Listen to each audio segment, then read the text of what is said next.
Hi, John. Good to have this discussion with you finally. As you already know, my name is Puvi. I work with Zeta as a program manager. I also work with FAANG Path as a mentor. And it's good to start this discussion regarding product management. People have always been curious, what do product managers do? So we thought, okay, it's best to hear from a person who is actually doing the work.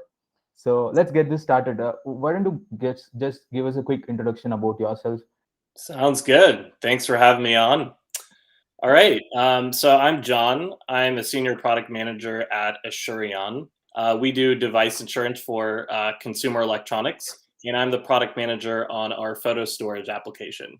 So I've been working in product management for about the last 5 or 6 years now, and it's a Okay. very fulfilling and yet stressful role at the same time. The reason why I think it's become such a trending position is because there's such a need for it, right? At Right. Yeah. companies, there's so much ambiguity as far as what should we work on today, next week, next month, Yeah. and there's often just a lack of coherence and communication across a company for Right. building that shared understanding of why we're working on this against this. So that's Right. why product management is such an important piece of a well functioning company. For someone who doesn't know what product management is actually, if you can break it down into simpler terms as to what exactly do you do? That's a great question. And it's something I get asked all the time. So, first, to start off, it's hard to give a perfect answer as far as, hey, as a product manager, what do you wake up and do every day? It can actually be very different on a day-to-day basis. But Right. at a very high level, there are a few things that a good product manager does. And the first thing that I would really prioritize over everything is strategic thinking. A product manager is there to help their team find and prioritize high potential ideas to work on. So Right. the PM is there to help their team make good strategic decisions, such as finding options and prioritizing those options that are going to move the KPI that your team is focused on. So you spoke the first skill being strategic thinking. In your opinion, what are some of the actual key skill sets that are required to become a product manager? That's a great question that always comes up. Right. Yeah, so I actually have a survey that provides a statistically significant answer to your question here. So this Hmm. survey is done by this guy Lenny Rachitsky. He's a great resource in the product community. You should totally look at all of his Medium articles and all the great content he puts together. Okay. But he put together a survey that he's been running for the last couple months, where he got about 1,000 responses from product managers at over 600 companies that come from all walks of life. Right? We have kind of the FAANG companies here. We have smaller startups. We have Twitter, Uber, kind of Right. everything. Right? This is a very all encompassing answer. This is coming from the industry as a whole. But to Right. get back to answering your question here, it's really these three things I would over index on: the Okay. communication piece, the execution piece, and the product sense. And Right. of course, that strategic thinking and collaboration. So these would be my go-to top five for answering your question there. Okay. So if you have to drill down a little more, when you say communication, what exactly is communication, and then what is execution? So let's start with the communication piece first. Yeah. So when we talk about communication, this doesn't mean being busy with a bunch of meetings and filling up your calendar so that you look busy and that you're talking to a lot of different stakeholders. Right. Communication is about doing those tasks that other stakeholders don't have time to do. So what Right. I mean is you're the one that is spending the time talking with customers. You're the Right. one analyzing metrics, market trends, doing the Right. competitive research in your Okay. particular vertical, Right. and then you're packaging together that information so that the meetings you do have lead to very clear outcomes. Say you're setting up that meeting and you're like, the goal of that is to understand what's the next thing we're prioritizing. Right. So most of your work that day is preparing for that meeting. it's about, okay, I have this interview with this customer, but that's a bit anecdotal. That's just one person.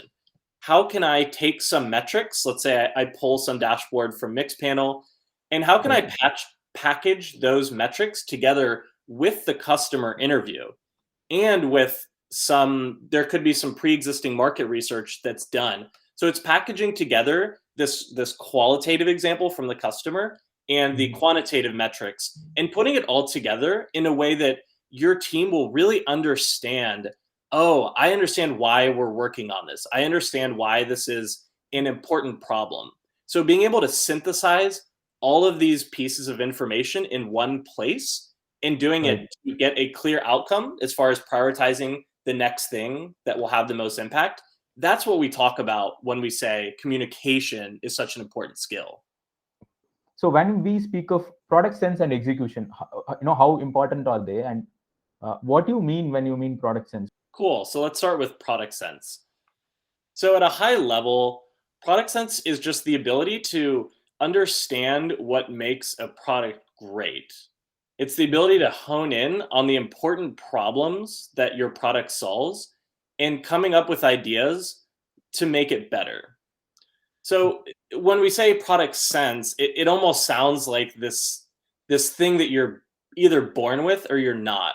But that's actually not true. Product sense is purely a skill, and like any other skill, it can get better with practice. So Right. when we say, okay, what does great product sense look like? There's kind of a few pieces here. So the first Okay. is deeply understanding the goals of the product, both Right. for the business and for your end customer. Right. The second piece is really constantly evaluating how well the product is serving those goals Mhm. and what specific elements, so what specific features, for example, are contributing or detracting from those goals. And Right. then lastly, it's finding those opportunities to better serve the goals. And this can be drawing inspiration from other products competing in your particular vertical. Right. It can come from something you just heard from a user. And like I said, it's combining that thing you heard from the user where they're like, Right. "Oh, I'm having difficulty logging in," for example. And then Mhm. you go into your database and you're like, "Oh yeah, like within the last week, we've seen a huge increase in people having issues logging in," for example. So it's just Right. that innate sense of like, what can we do to make this product the best in whichever vertical we're serving? Okay, so if I have to understand this correctly, what you mean is that the product could vary, but the sense that you put into the product kind of remains the same. The ideas change based on the product that you're working on, but the mindset, the sense that you have towards the product remains the same. At least on the behavioral side of it, things remain the same. If I understand it correctly. Right. Yeah, Okay. exactly. So it's going to vary completely depending on the product that you're working on, but it's that innate understanding of your customer Right. and the real pain points, the things they really care about, and how your product is really like delightful for them where they're like, man, if I didn't have this, my day would be so much worse. I would spend 5 hours getting this task done. Now I can do it in 5 minutes, and I'm like a busy mom, for example. I have a bunch of kids running around the house. I don't have an hour of focused time to do this task. But with your Right. product, I can get it done in 5 minutes. And coming up ways we're like, okay, they can do it in 5 minutes. Could they do it in 30 seconds? Is there a way we can get them to that product outcome even faster? Right. So there's a lot that goes into this. And one Right. trend you might pick up from our conversation is that Yeah. so many of these things are very interrelated. Like we were talking about communication, but the product sense and execution pieces are all flowing into that. So Right. that's why I say product management is a very fulfilling career, but it is very Right. stressful at times too. We spoke about execution being the third primary skills that you look for. So when you speak of execution, like what are we talking about here? We're kind of talking about, okay, as a team, we've prioritized that we're going to work on this feature or this initiative to meet our KPI, and we're all totally aligned on that. Now, the Right. execution piece is how do we get there? One, And then two, this is kind of the most important thing for execution is how are we going to measure success for Right. whether or not we have gotten there, right?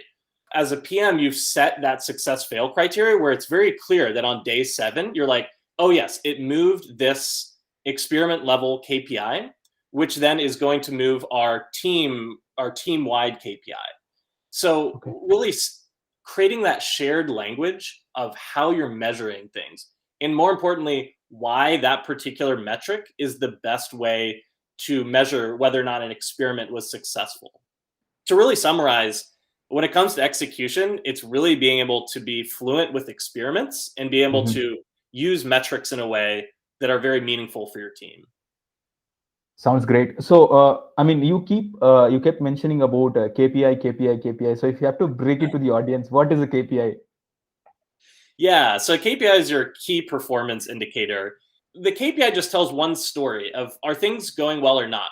And the point of a KPI is if you see a huge fluctuation going up or down, then you're Mhm. like, whoa, guys, like we walked into the office today and we saw this insane spike. Now we need to dig deeper to understand okay, what might be causing that huge spike? What are the things we need to look at more deeply to understand Right. what could be causing that? But yeah, All you, right. you can see how these things like they're connected in so many different ways. So Right. so that's why I said when we started this interview, like Mhm. when you wake up every day as a product manager, you don't really have this set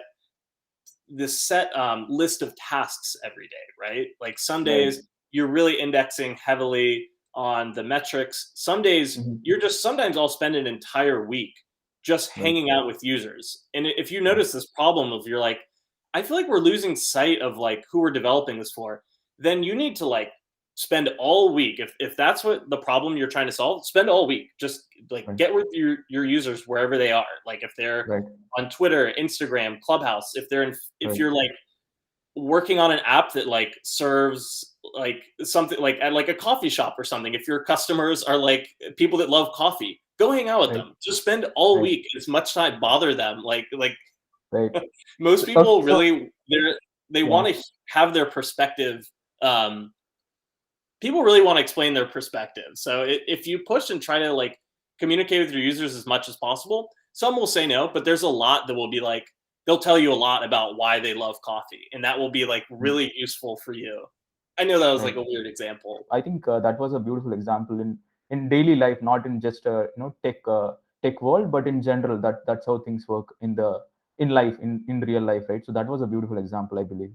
From the amount of information I've gained from this video, I can totally see that you have a lot more to offer. So probably we'll catch up soon with a different set of questions and different conversations. Looking forward to that, John. This has been great, very informative, very insightful. Thank you so much. Really appreciate your time, John. Sounds good. Thank you so much for your time. This was a lot of fun. Can't wait to do it again. Absolutely. Happy weekend to you. Bye bye.